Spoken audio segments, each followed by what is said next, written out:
We're not really happy with the cash flow, Rav. And quite honestly, the property's not even going up in value. Not just that, but the tenancy rules are making it really hard to manage this property long term, and the tenants seem to be a little transient. All of that said, when's the right time to sell? Guys, my name's Ravi Singh, and I deal with a lot of condo landlords and investors and people who are creating wealth through real estate. And one of the common threads that I'm having in this fall of 2026 is I'm having a conversation about negative equity, poor cash flow, and oversupply of condos in the GTA. So here's the big question. If you are planning an exit, when is the right time? There's no perfect answer to that, but I'm going to give you two schools of thought, each with their own pros and cons. The first one might be a little bit off putting for some of you, but it's what I believe. I believe real estate is, in fact, illiquid. I believe real estate is meant for the long haul. I believe that real estate is an asset that you should in fact pay off. Once you pay it off and collect income on that property, it is a chance to pass legacy wealth to beneficiaries, to your future self, to plan your retirement, to create the type of wealth that you cannot experience otherwise. For example, I have two condo properties that I own right now, and each one of them is yielding a negative cash flow.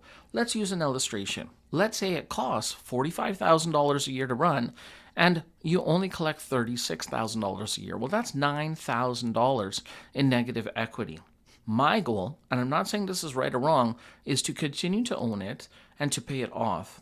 Once I develop $100,000 in debt paid down, which is actually this year, I'm going to refinance out a little bit. If it's running a 9K deficit and I take out $50,000, well, that gives me 5 years to run down that slush fund while still holding on to the property.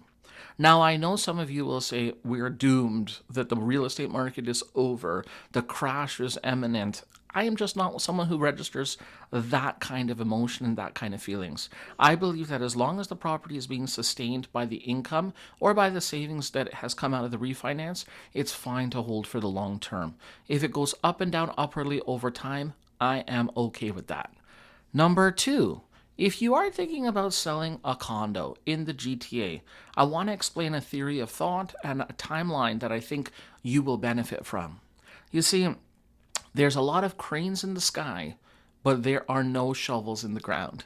Here's what I mean by that. Sales centers, new condo starts, and new condo sales have plummeted to almost an all-time low. So what that means is we will hit a bottleneck of existing supply completing and less new homes entering into the market in 2028, 2029.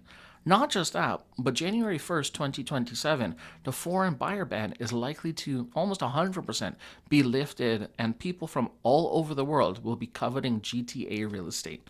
Those investors who want to take money from places like the US, Europe, the Middle East, they will be looking at real estate opportunities in the GTA.